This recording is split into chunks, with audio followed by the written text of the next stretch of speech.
Caine, Kinger, Jax, Abel. I just use trigger words that have now bound you to this video because you too have been keeping up with the amazing series, The Amazing Digital Circus. And if you watched my last video, thank you all very much for the support. Love you guys. And today, we are going to continue to deep dive into episode 7 and talk about what we can expect at episode 8 and 9.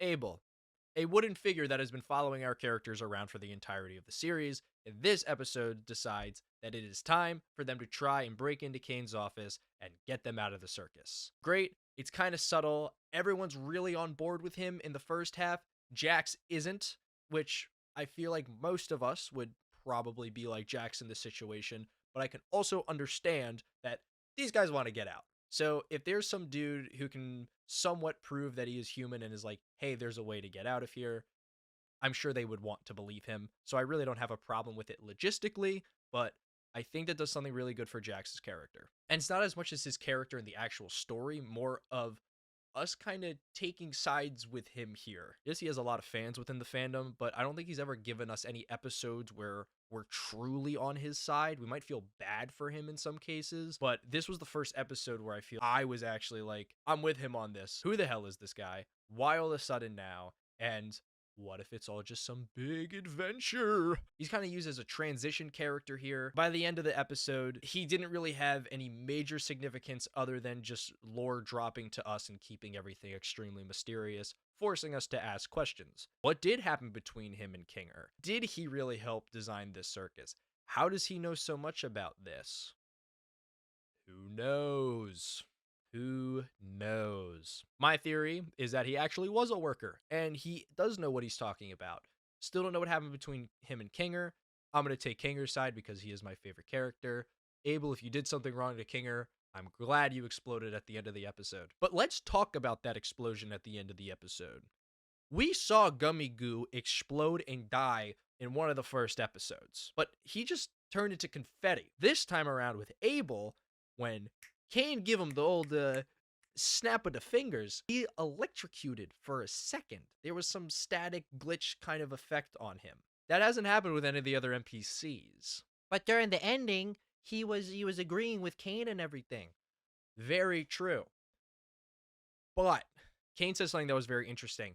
You're getting too smart.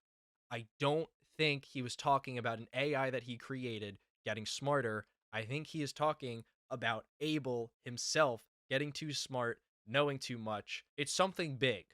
And I don't know if it's just supposed to be an information that keeps us guessing and us wanting more, and by the end of the series, we're not actually going to know what happened between the two of them. But I'm sure as soon as we get Kinger in a dark place again, and he's able to talk to either Pomni or Ragatha or somebody, we'll find out a little bit more about those two. But back to my point, Abel isn't an AI. He was agreeing with Caine because Caine is able to mess with his head.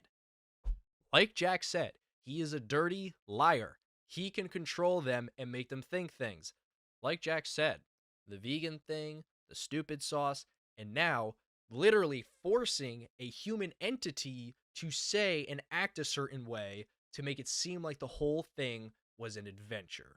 Caine has that power. Like I said in my last video, he is a force to be reckoned with. He is God in this universe. He can do whatever he wants to whomever he wants. He's just deciding that for now, he likes the 6 that he has. He didn't like the 7th, and he went poof. Gone. He killed a human mind.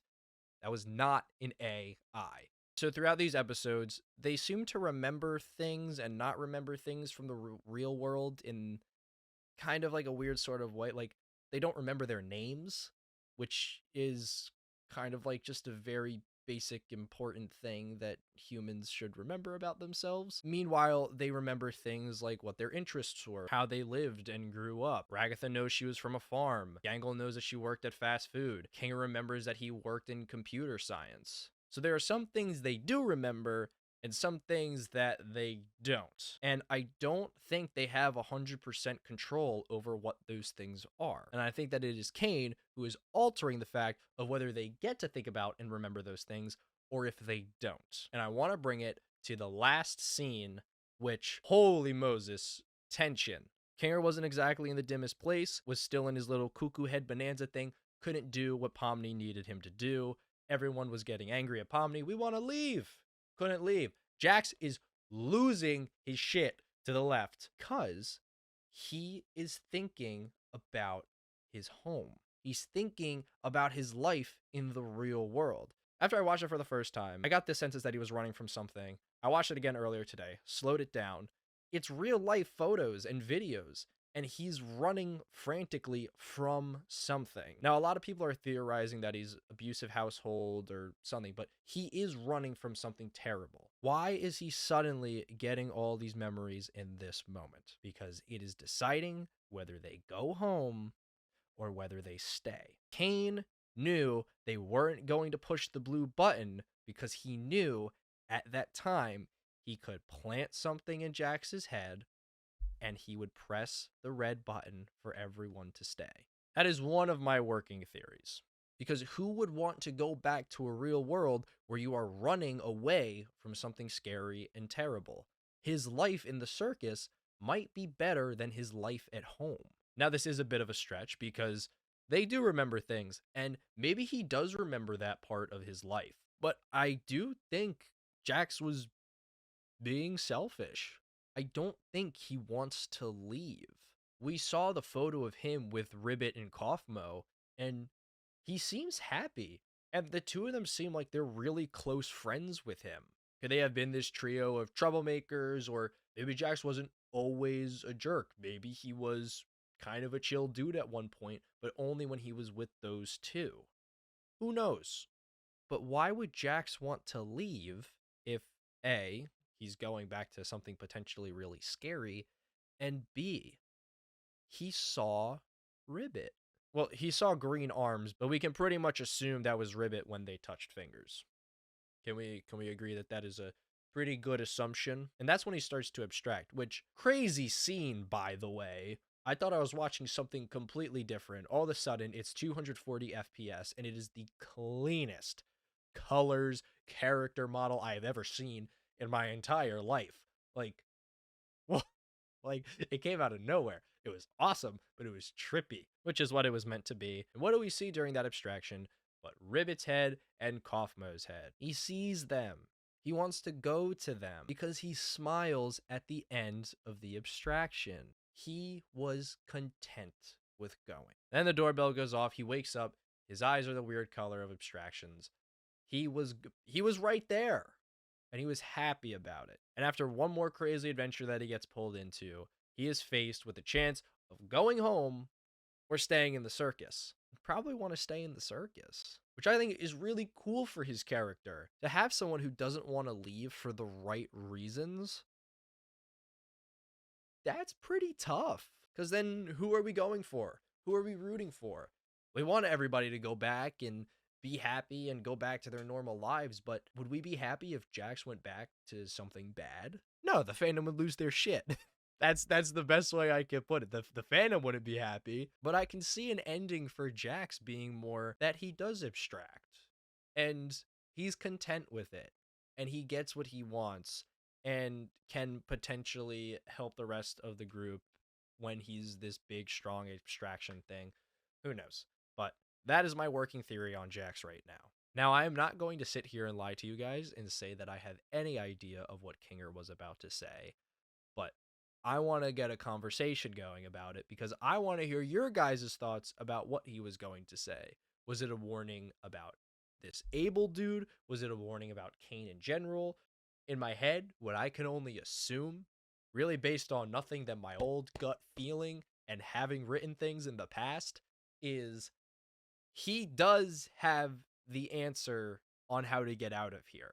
But perhaps them going through Caine's office to do that is not the right way to go about that. Or at least the fact that maybe he's been planning something in the dark this entire time and he was waiting for the right moment. And it kind of got pushed a little bit by they're like, "Hey, this Abel guy is here. We got to go." And he's like, "Wait. I have a better way to do it," because clearly Kinger and Abel, they've had their differences in the past, but perhaps the two of them having two different thoughts on how to get out of there, or potentially when making the game, two different ways to bypass certain things, like an exit, like an entrance, something like that. Kinger knows more, and we didn't get his side of the story, which sucks because right there, oh my god, I wanted to. I almost like screamed and cried and threw a friggin' hissy fit. I was so fucked. Yeah, but overall, this episode was a really good transition into what we're going to get for the 8th and ninth episode. Everything just kind of happens. This 30-minute episode feels like 15 minutes. It goes by so fast because there's so much going on. There's so much to talk about. There's so much to think about. And there's so much to question. And that's what is beautiful about social media platforms like YouTube, because there can be some random dude that gets in front of a camera, talks about it like this, and we can talk about it in the comments. I love talking with you guys in the comments about these things. You guys have such fantastic ideas, and I think the next video I'm going to make is I'm going to take some of your comments and dissect them down a little further, because I think that would be fun. It's a great way to talk to you guys and continue to engage with the community. And yeah, comment your thoughts, feelings down below. Do you wish Jax would just abstract and get it over with already? Do you want to shoot Caine in the face? Is Bubble really the main antagonist of the story? Who knows? Who cares? We do, because this is a fantastic series and it deserves to be talked about and praised for its great storytelling and the amazing digital glaze. That should be the name of this video, the amazing digital glaze. Why episode 7 is the greatest episode to ever exist in humanity. But what to expect out of episode 8 and 9? I'm going to put it clearly. Answers. There's going to be a lot of answers coming at us. What was Kinger going to say? Is Caine really a bad guy, or does he not really know what he's actually doing? His face at the end, it can go either way. Is he hiding something? Yes. Does he know that he's hurting people? Who knows? Why is CNA harvesting brains and Caine being designed as an AI to keep their brains going? He's always asking questions, wanting feedback to make them happy, to make their adventures more fun. Why? I don't know. I'm just here to talk and have a good time on YouTube. Thank you, ladies and gentlemen, for watching this video. If you watched to the end of me absolutely rambling on, and make sure to hit that subscribe button. I want to do more stuff like this. I'll probably be doing some stuff outside of the digital circus. I did a FNAF 2 movie review, so you can go and check that out. I'm going to be watching some more movies, TV shows, doing some reviews. I'm being bogged by my friend to watch Stranger Things, so Stranger Things review potentially coming soon. But thank you guys so much for watching, and as always, have a fantabulism day.